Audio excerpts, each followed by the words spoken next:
It was the dawn of the third age of podcasting, 30 years after the series had launched. The Babylon Podcast was a dream given form. Its goal, to discuss the place where humans and aliens could work out their differences peacefully. It's a port of call, home away from home for established fans, newbies, John, Blaine, and guests. Humans and aliens wrapped in 2,500,000 tons of spinning metal, all alone in the night. It can be a dangerous place. Wait, what? But it's our last, best hope for peace. This is the story of the last of the Babylon stations. The year is 2024. The name of the podcast is Babylon 5, 30 years later. Welcome to the latest episode of Babylon 5, 30 years later, where we discuss each episode of Babylon 5, 30 years after it was broadcast. By we, I mean myself, W. Blaine Dowler, and my partner here. Oh, that's me. I am John Wilson. Hello, everybody. Hello. Yes, I should have made it clear I was trying to let you introduce yourself there. Well, you know, I know how to do that. I can shake hands with all of the listeners and just line them up in a row and have them all wearing their cultural traditional garb, and we'll just shake hands as we go down. Yes, we'll just need a very, very long hallway, I hope. I guess that depends on how many listeners we have. But that's a little hint about what we're talking about today. Yes, we are talking about Season 1, Episode 5, The Parliament of Dreams, which was actually Episode 8 in the production order. It was written by J. Michael Straczynski, and it was directed by Jim Johnston, who we discussed when he directed Soul Hunter a few weeks ago. Now, this is an episode that actually has a number of new characters being introduced, some of which are recurring. And one of them is a replacement, or two of them, I guess, are replacements for other characters we thought were going to be recurring and ended up not being recurring. That is true. Yes. So running through this, as listeners would know, we're now doing our summaries by plot thread. Unless this is your first episode, then you may not know that. In which case, welcome. But yes, when we're summarizing the episodes, we'll go like the A plot, the B plot, the C plot. I'm glad we have 26 letters in the alphabet, because we have a lot of plots going on here. I would say the A plot is in regards to G'Kar, which starts with him getting a notice from someone who is now dead, whose legacy is to have them liquidate all of his assets, specifically to hire an assassin to kill G'Kar. And it is someone close to him. So this is what he gets in a message from Tupari, a courier, right before he's introduced to Na'Toth, his new ambassadorial aide. So the aide that we met previously, that actress was not able to continue in the role due to a severe allergic reaction to the makeup. So Julie Caitlin Brown is reintroduced, which works well for the plot, since she becomes suspect number one in his mind for the assassination, especially when they eventually track down the courier, and the courier says that he was hired by Na'Toth's father, or given the message by Na'Toth's father. We eventually learn that the courier is the actual assassin who was hired, and I say eventually, it takes some time. G'Kar goes to Nagrath, the insect crime boss, to hire a bodyguard who is very quickly killed in G'Kar's quarters, and Na'Toth was there to tell him where he could find the body. But yeah, when we find out it is the courier, Na'Toth shows up and claims that she is the backup that was hired, and administers quite the beating to G'Kar, which we learn was actually a ruse so that she could destroy the torture devices that were on him. And G'Kar comes out and handles Tupari on his own, beats him but does not kill him. Instead, he allows him to live, sedates him past the deadline for the contract, and transfers a hefty sum of money into the courier's personal account, so that the Assassins Guild will assume that he broke their code, and the assassins will kill him on their behalf. So it's not just simple vengeance, but a little bit of the torture that G'Kar was put through. G'Kar was to know pain, G'Kar was to know fear, and then he was to die. So this is really what they turned around and did to the courier, who was also the assassin. Now, while this is going on, Commander Sinclair has two things going. Partly that Earth Alliance has said, well, let's have each of these different alien species showcase their dominant religious beliefs. And while Commander Sinclair has to figure out how to demonstrate that for Earth, he runs into an old flame by accident. So this is not the woman he was with in The Gathering, although this is the episode where they establish that they split up because he wouldn't leave Babylon 5 to go into private business with her as she was asked. Now this is Catherine Sakai, who surveys planets and lets corporations know about the resources in exchange for a cut of the profits. It's made fairly clear through their dialogue that, they have an on-again, off-again history that I think Sinclair describes as 3 parts passion, 2 parts teeth. But they part ways, eventually deciding they're going to try again. So Delenn runs the Minbari ceremony, which involves chants, bells, and exchanging of fruits, and longing looks, which apparently double as a marriage ceremony. So as Sakai says, depending on how seriously people took it, someone may have gotten married. And Sinclair jokes that he didn't know that Londo was G'Kar's type. So speaking of Londo, he and Vir also host the Centauri ceremony early on, where we find out that there were actually 2 sentient species that developed on the Centauri homeworld, and that the Centauri basically hunted the Zon to extinction. So they are guilty of genocide, and they celebrate it as part of their religious beliefs. We also learn that they are a polytheistic religion. So they will have, they've got a god of passion, a god of food, a god of front doors. They say gods for everything. When every day is a struggle, you need as many gods as you can get. So I think those are most of it. Outside of that ceremony, Delenn's new assistant Lennier comes, and he is instructed to not address her as Satai, and only as Delenn.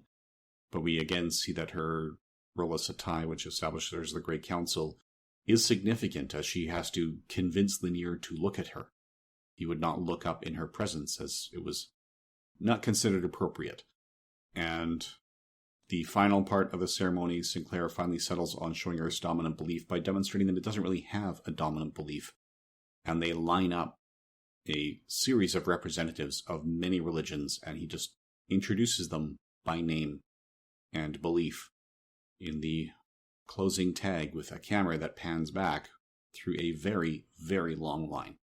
And I think it is worth noting here that something that really blew Straczynski away in terms of Michael O'Hare's capability as an actor is that the script called for which religions would be introduced and in which order, but all the names are different, because the easiest way to handle that and to give credits for the non-speaking roles for the extras that normally don't get credit, those are the real names of the people there.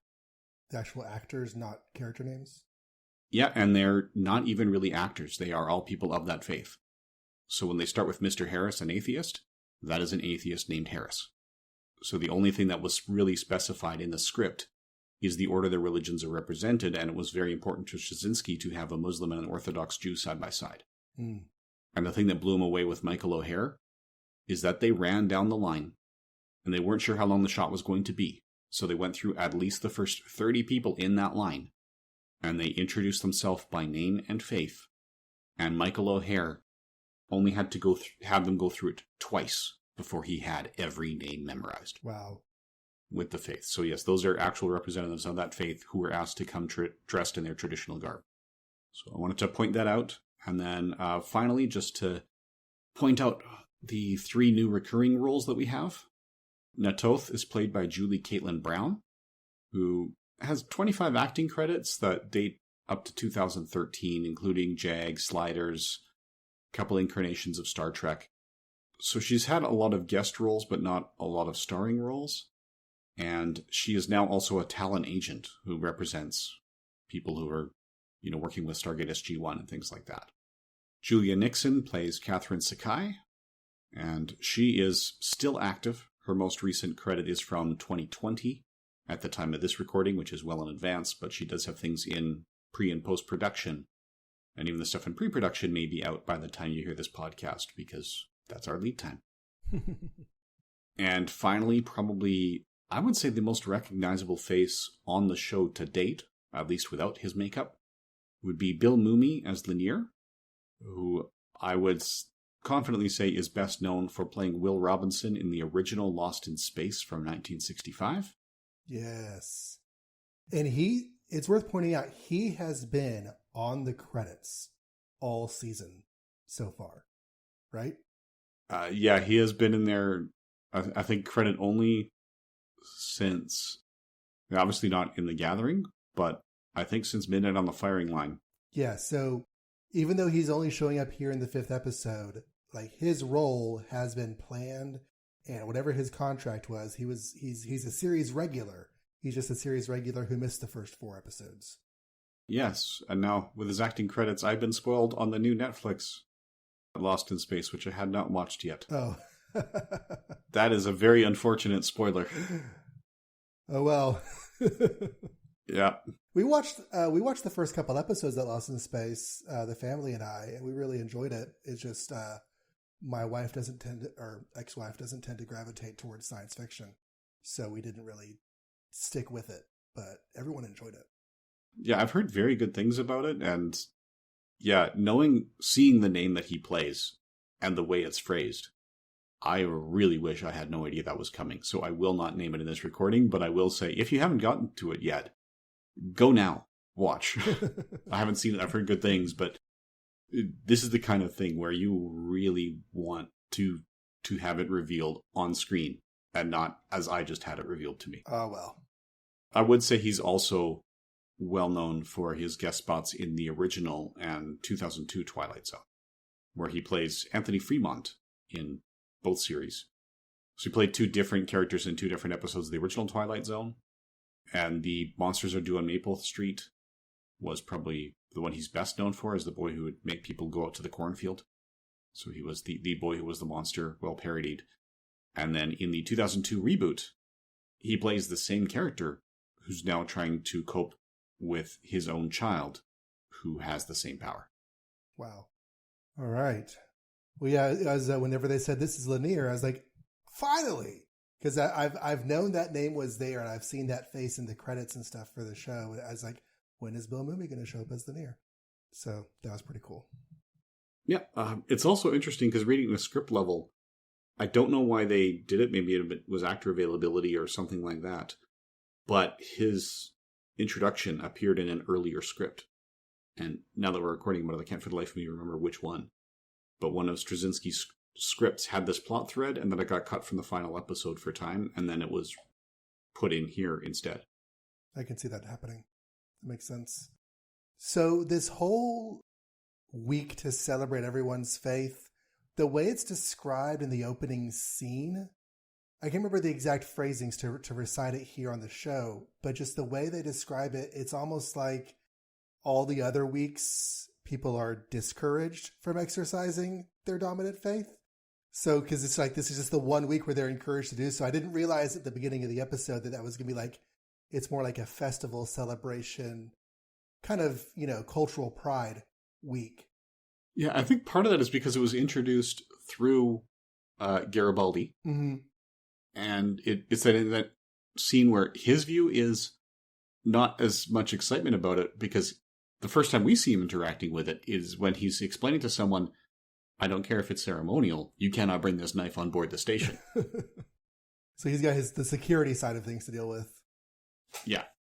And this is also where we get more reinforcement of the idea that he and Sinclair have been friends for a long time, because he recognizes Catherine immediately. And it's been 3 years-ish since they saw each other last. Yeah. And he is warning Sinclair, she's on the station. And I think it's interesting that, he's like, I'm not sure if you want to see her or not. So he gives them the option to see her or avoid her. And even though Sinclair says, no, I don't want to see her, thanks for letting me know, later on in the Centauri ceremony, Sinclair says, okay, where is she? And Garibaldi knows, even though that's not where she was the first time. Yeah. So he had been keeping tabs. It's obvious from their interaction, even in that first scene, that Sinclair is a lot more interested and invested than his words are letting on. And even asks, is she with anyone? So there's still that connection in his mind. Yeah, and it's made clear in the dialogue, they know they're not good for each other, but that doesn't mean they they're going to stop trying. Let's talk about their dialogue for a second. Because as I was watching this a second time just before recording, I was thinking, this feels a little stylized and a little stilted and a little novel prosy, and yet I found it still working for me. It was kind of like a Casablanca style of interactions between the two of them. Just a little bit more purple in the prose than people would normally talk, but yet it was still engaging and in some places emotionally affecting. Yeah, I found it was... I like it because it's setting up a relationship that we often don't see, right? You don't see people who know a relationship is unhealthy and going back to it in a drama in a lot of cases, unless that's what your entire story is about. The drama, right? Yeah, and I think here, the tone you're talking about is, I think it's there because it has to be expositional to say, okay, no, this is his... this is the old flame. She was around longer than the one from the Gathering, and they explain why the one from the Gathering is not here to focus on Catherine. So I think that's it, is to set it up. But then it also lets us do the in-joke, where they talk about how, we go through the routine. You ask about my aunt, I ask about your brother, we do all this, and then we end up in bed together. But we're not going to let that happen this time. And then in a moment of tension, it's, how's your aunt, how's your brother? Oh, we're going too fast. We skipped the academy thing. But that was a really good moment, because that was in this, we are doing this, aren't we? And it's just the walls that they had up really started to fall right there. Yeah, or when Catherine comes to him to celebrate her large commission, and then she's leaving because it's not working, and he grabs her arm because he doesn't want her to leave. And her response isn't just, don't touch me, it's, don't touch me unless you mean it. Right. Yeah, that was very, very good. Yeah, so I'm actually quite happy with how they introduced Catherine here.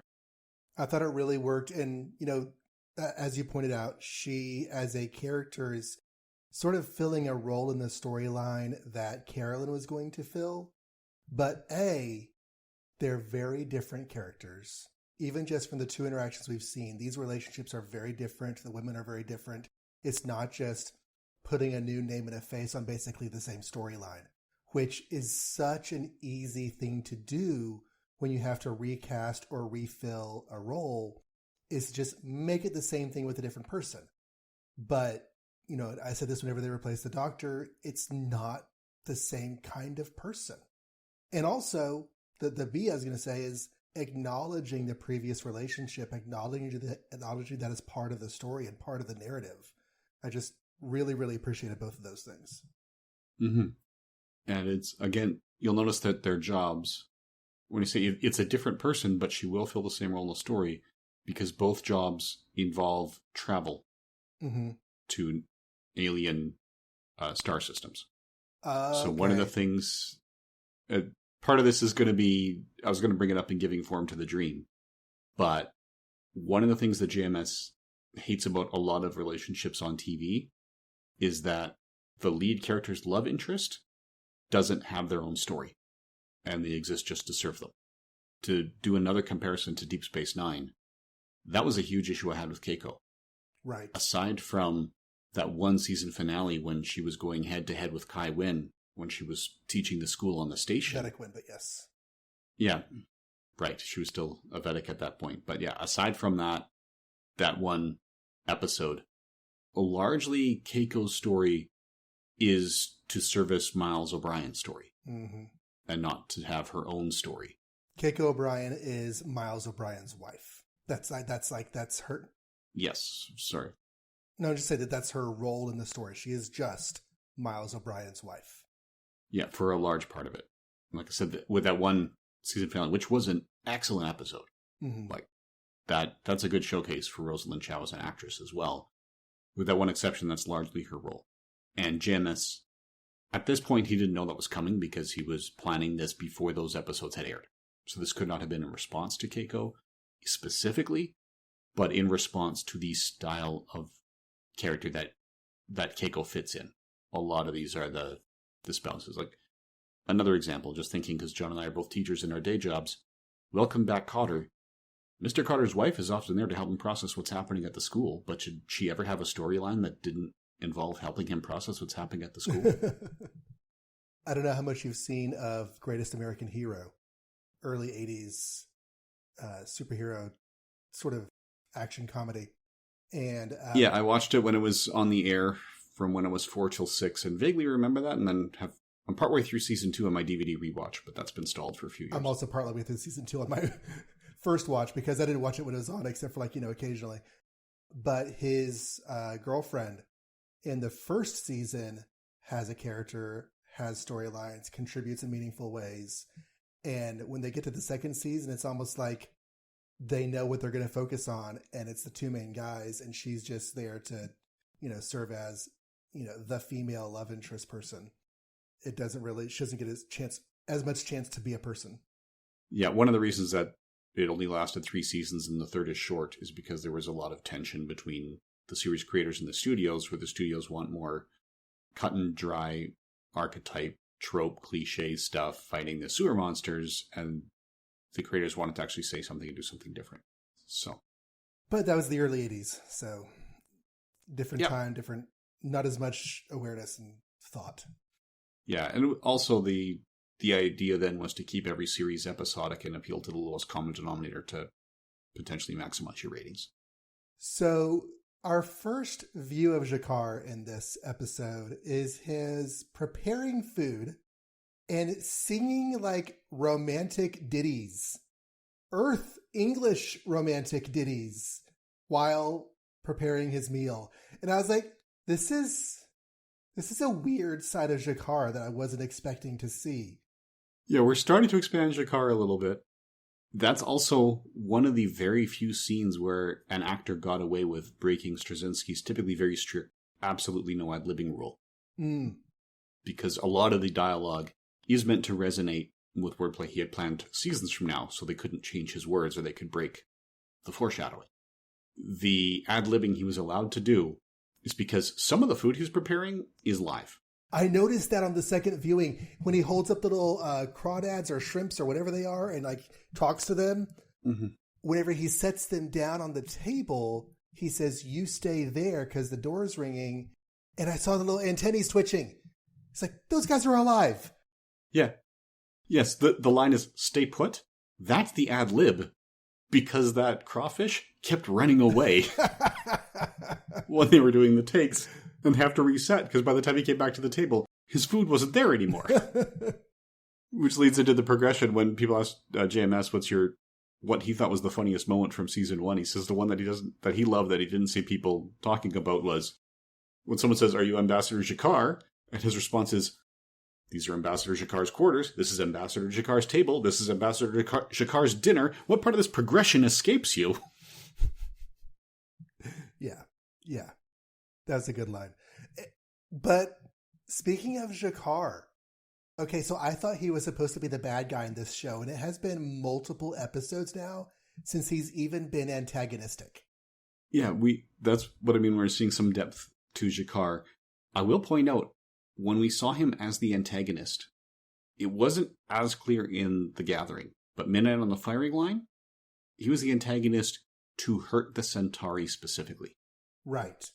So that's where most of his antagonism that we've seen so far is actually driven by, is to hurt the people who hurt his people. So he comes off as an archetype in the pilot, but he's really not fulfilling that archetype. And it's like there are going to be some cultural personality conflicts between him and Sinclair and between him and the Centauri and maybe between him and the other ambassadors. But other than just being a guy that you may or may not really enjoy associating with, he just seems to be a guy. He's not the bad guy. He's not Gul Dukat, Mm-hmm. That is one thing that JMS will do with this series.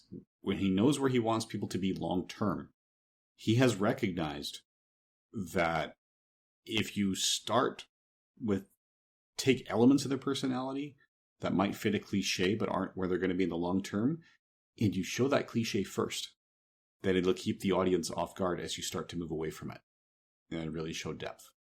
So we are going to be seeing more of that with multiple characters as we go, including some characters we haven't met yet. Of course, my brain always keys in on languages and names and stuff, and I noticed that there's a minor difference in pronunciation of G'Kar's name, even when he's talking to other other members of the Narn Empire, because he says his own name as G'Kar, but the person he's talking to on the vid screen says G'Kar, which is a very common sound replacement in English because we don't have any native words that start with the zh sound. So everybody says j at the beginning of everything. Like genre, people say genre.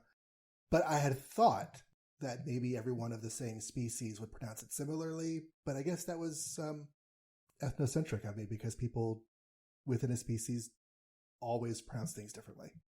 And some of that could be on the production end because in the first script of The Gathering, G'Kar was pronounced, or was spelled Jakarr. Mm-hmm.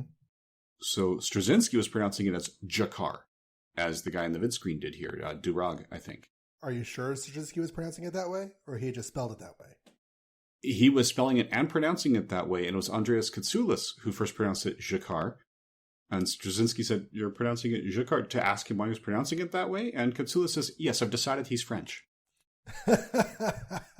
So Straczynski changed the official pronunciation to make the actor comfortable. That's fantastic. I love it. Yeah. So that was what it was. And apparently Katsoulis was a very interesting guy with kind of a Zen Buddhist attitude to life that made him a little unpredictable in a very fun way. Sounds great. I knew we were expecting a new Narn aide. So when T'Pari walked in, I thought he was going to be the new Narn aide. But then we meet Na'Toth. And honestly, in this one episode, I like her as a character so much more than Kudath, or whatever her name was. She just seems to have more sides to her. And it was pretty great. Yeah, she comes in a little more fleshed out. And I suspect that the original aide would have been fleshed out a little bit here. But the switch up, I think, is good for the show in the long term. And it was definitely better for this episode to have someone new, especially when they write out the old one by having G'Kar mention that, the previous aide had a mysterious accident in the airlock. So, in this case, when you're talking about possibly assassins, well, that seems like the kind of thing an assassin would do to be the one to get close. And is that just fueling the mystery for this episode, or is that a giving form to the dream point where we should pay attention to the fact that his previous episode was assassinated? His previous aide. I do not recall coming back to that, so I don't know if it was an accident or not.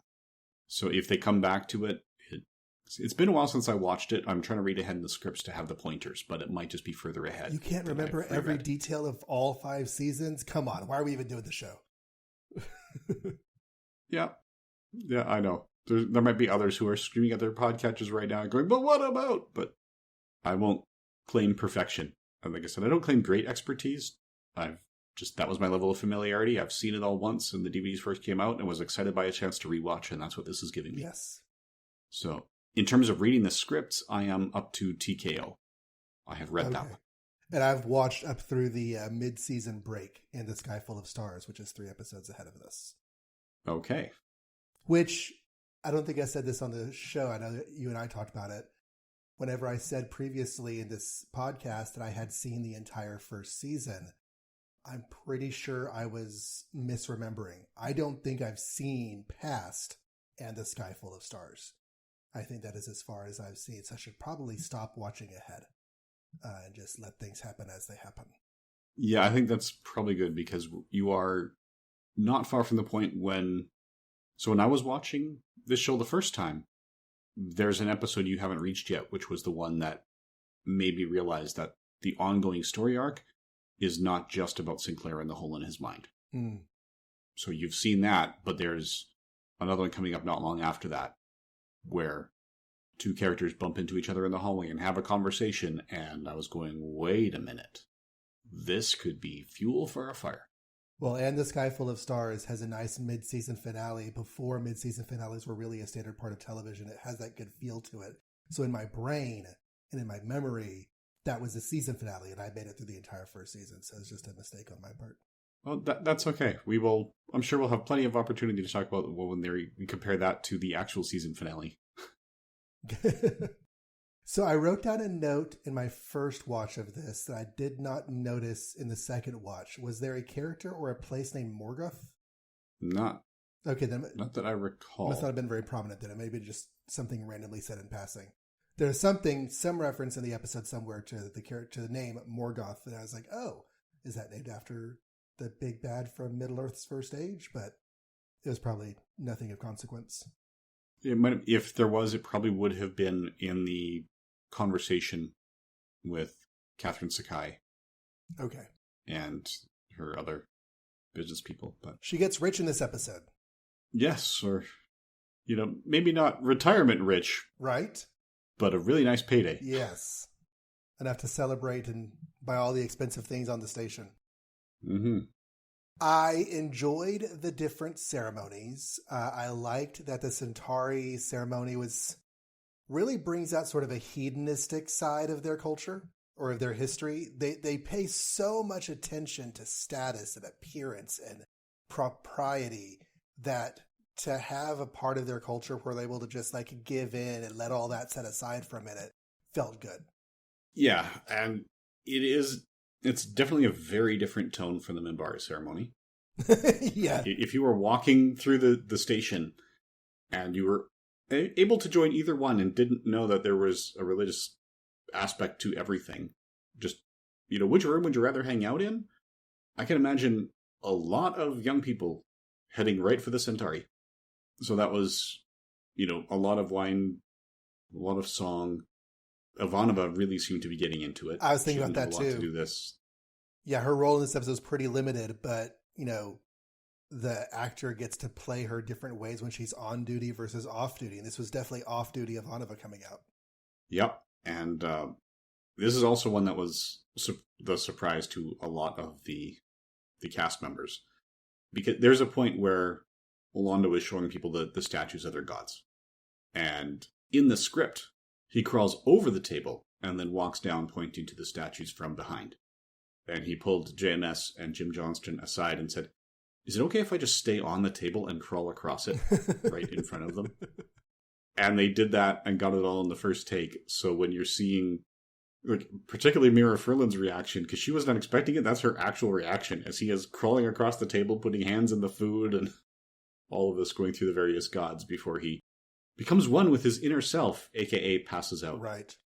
And Delenn is very cute, and also Garibaldi is cute in an annoying sort of way. Yes. I like the equal gender opportunity romantic flatteries. Let's see. Let's talk about that. I'm blanking on their culture, their species. Delenn's group? Minbari? The Minbari. Let's talk about the Minbari ceremony for a moment. Because I felt that was, when it was playing out, it felt a little portentous because of all the eye contact between Delenn and Sinclair and such.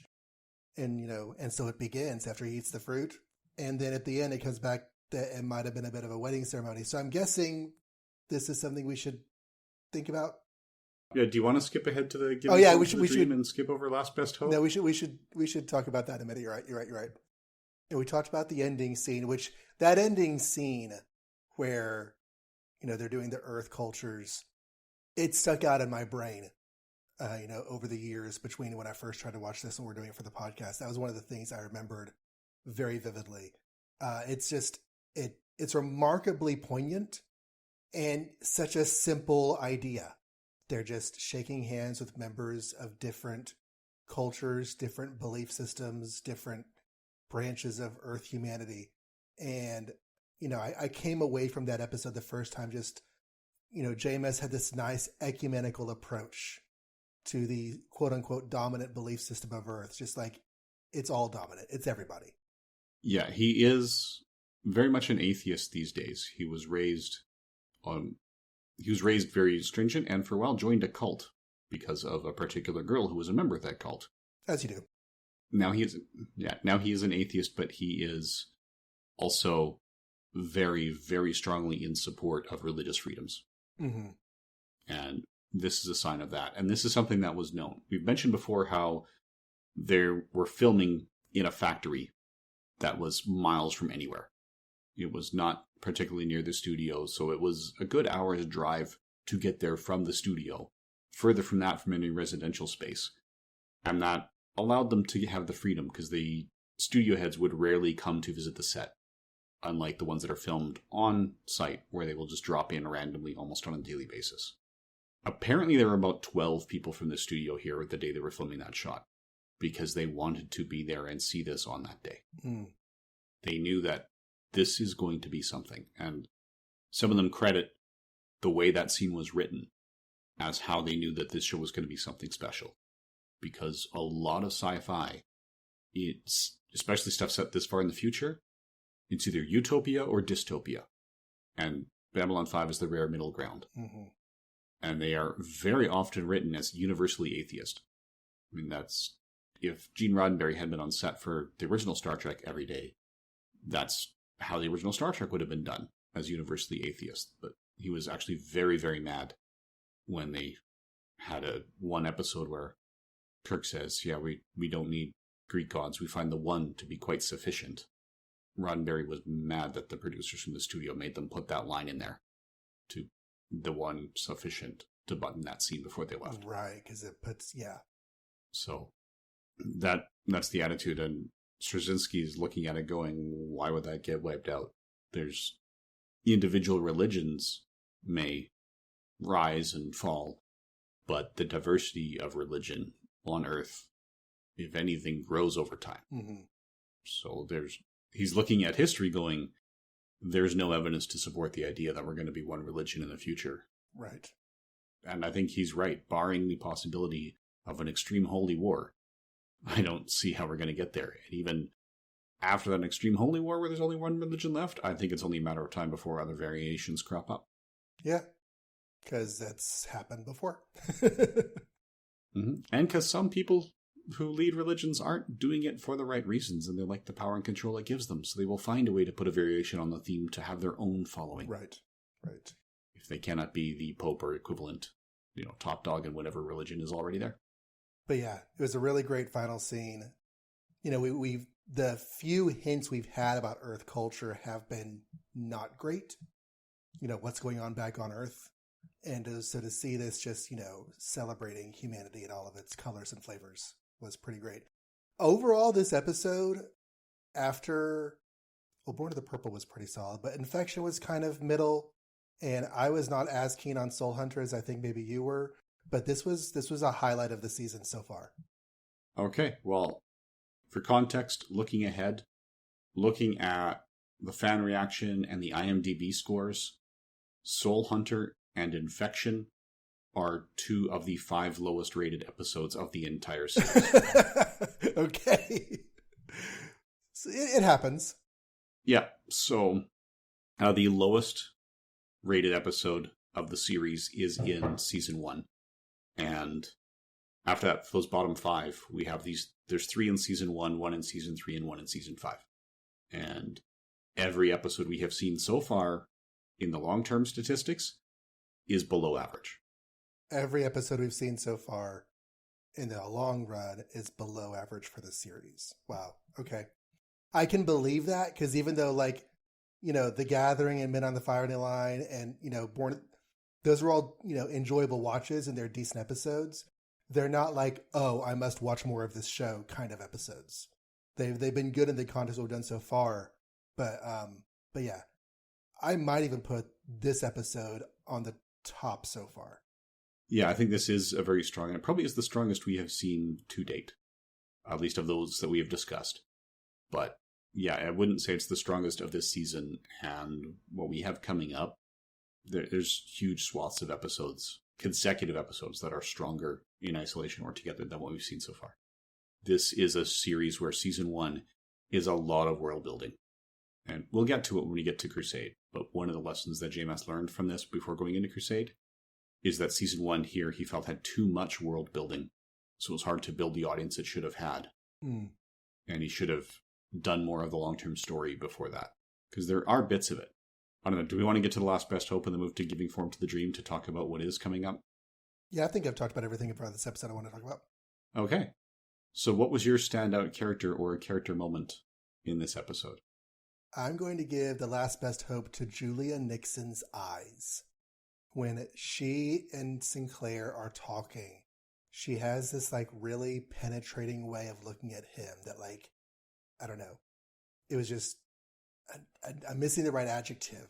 Captivating's not right, but it was, anyways, yes, very, very great interactions between the two of them. And a lot of that for me was just the way she was looking like into him while they were talking. I can see that. Yeah, she's very engaging. I was actually thinking about this to be, I guess, talking about how attractive a woman is can be just considered immediately sexist. But if we could dip into that for a moment, I think Julia Nixon is in that perfect zone where she is attractive enough, largely because of those eyes, but she's attractive enough that I will believe any character, right? If they've got it written in the script that a character walks in the room, sees her, and says, I need to know this person, Mm-hmm. she's attractive enough, I will believe it, but not so attractive that she could build an acting career just on looks. She actually has to be a good actress as well.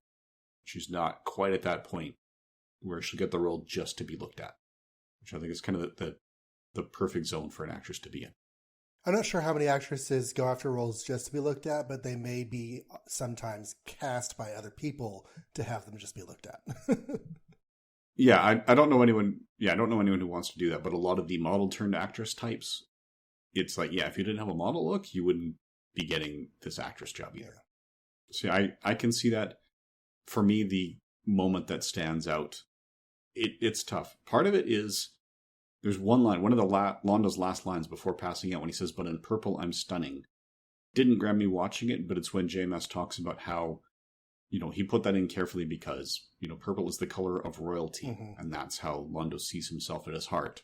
And that was a big character moment. But the one that gets me on its own without reading the JMS commentary is G'Kar not being the super bad guy we'd expect by killing the assassin himself, but setting him up to let the lead kill him and to make him feel that fear that G'Kar felt for the 2 days. Yes. When he was thinking, and even the way they do it, because they knew that the assassin's instructions were, he is to know pain, he is to know fear, and then he will die. And then when G'Kar and Na'Toth tell him, yeah, your time limit has expired, so they're not going to come after me, but they will come after you for the embarrassment, especially since I put a lot of money in your personal account. And as they're loading him up on the transport saying, okay, this is your ride, you will know fear, you will know pain, you will know fear, and then you will die. Goodbye. Bon voyage. Just his style, the way he handled that, I really enjoyed. With Londo saying the thing about purple equating with royalty is one of those things that just, is in my brain. So I thought about that. But also, since we'd had the title Born to the Purple, which was an episode that dealt a lot with place and society and everything, I realized that was a meaning to that color for that culture. So I did think about that whenever he said that. In purple, I'm glorious. Now, I don't know everything about his background. So exactly what kind of, royalty or high up status he could have, should have, would have. But yeah, that connection was there. Yeah. The exact quote is, but in purple, I'm stunning, which, it's not glorious. It's I'm stunning. And part of the reason that sticks out is because, as people know, I've been reading the script books. JMS released a lot of books related to Babylon 5. And the book that's just Babylon 5 quotes is titled, But in Purple, I'm Stunning. One of the things I really loved about, I'm forgetting her name, the new aide, is it Na'Toth? Yeah, they pronounce it Na'Toth here, Na'Toth. but I think it does eventually morph into Na'Toth. Another kind of connection there. One of the things I liked about her performance is that whenever G'Kar is in the pain giver manacle and collar getup, and she comes in and starts beating on him, I guessed that it might be a ploy, but you are not given any sort of comfort in that idea. Like, it could easily go either way in that moment. Either she has betrayed him or she is helping him betray the other guy. Yeah, they did a really good job of setting her up as a red herring to the point that even when she's in that room, like you said, it may or may not have been the ploy. When she was saying, yeah, I'm your backup, it was entirely plausible. And yet when she reveals that, oh no, she was just smashing the pain givers, that was it. And I also like the fact that that was her goal, to smash the pain givers. And then she just let G'Kar take over from there. She kind of knew what was going to happen, and she just stood back and watched. Mm-hmm. And let him administer the beating. And on the one hand, that's kind of her role. She is the aide. So she does her job in getting him, to where he can do his job. That's sort of her role. But yeah, so Those are our last best hopes for this episode. Let's talk about this dream that we're giving form to. All right. So we have Catherine Sakai's job where she surveys planets. Mm-hmm. So she checks out previously unexplored worlds to see what's on them. This is going to come back. You talked about the Minbari ceremony. When this episode was produced, that absolutely fell into this category. Production realities meant that the plans for that moment have changed. Okay. I think I know what I'm guessing the ramifications for this were intended to come a bit longer down the road, and then when they got to longer down the road, they no longer had those options in ways I'm not going to specify on the microphone. Yeah. Okay. Yeah, I know. In one of our previous episodes, we let something slip that did not come out in broadcast, so we could stay first listener and first viewer friendly. Gotcha. But yeah, there are production realities that changed some of it, but they might have been able to, or they kind of capitalized on it to do something different with it, which we will be talking about. And then another point that it's more a notable thing. G'Kar was so preoccupied with the assassin, we have not yet seen the dominant Narn religion. Oh, you're right. They did not get a spotlight. No. So we will learn more about the Narn religious beliefs. Okay. And this is what I will say. The other element, it's not a huge world building thing. It's very easy to miss. If I hadn't been reading the scripts, I would have missed it, even on the rewatch. But when we have the statues of the Centauri gods, mm-hmm. That's the kind of thing where you'd expect, the production crew or the prop making department to kind of have a fairly free hand in designing it. There are certain elements of one of those gods that were very clearly specified in the script that only reading it, how specified it was in the script, I realized, oh yeah, that is a part of the Centauri culture that we do see again. Okay. When we see it again, it will be introduced as though it's being introduced for the first time, but this was handled to maintain consistency with something we're going to see. Gotcha. So yes, some of those statue design choices are not random. Okay. Well, that's interesting. We also did not see the religious beliefs of the fifth planet. The guy who's... The Vorlons. The Vorlons. Of course, he wasn't even in the episode at all, but... No, Kosh is very private. That's, if anything, that's the giving form to the dream we've seen, because we've seen so little of Kosh. When we see Kosh, it's big. Right. That's something that's going to come down the road. So the fact that we haven't seen him in these minor things actually is a bit of a tip-off about what it takes to get Kosh and the Vorlons directly involved. He's like a Watu. When he shows up, it's big stuff going down. Yeah, except he doesn't claim... Well, yeah, the non-interference, I was going to say. I mean, he hasn't been interfering much. He's just kind of doing his thing in his gas bedroom. Yep. And to be fair, if the first day I was on the station someone tried to kill me, I might kind of hide in the safety of my bedroom for a while too. Fair point. All right, so I guess that wraps us up for the Parliament of Dreams. Yeah, that wraps up Parliament of Dreams. So our next up will be Mind War, which is going to be one of the episodes where it is the most difficult to not talk about Star Trek. I think we may have brought up Star Trek at least once in every episode so far.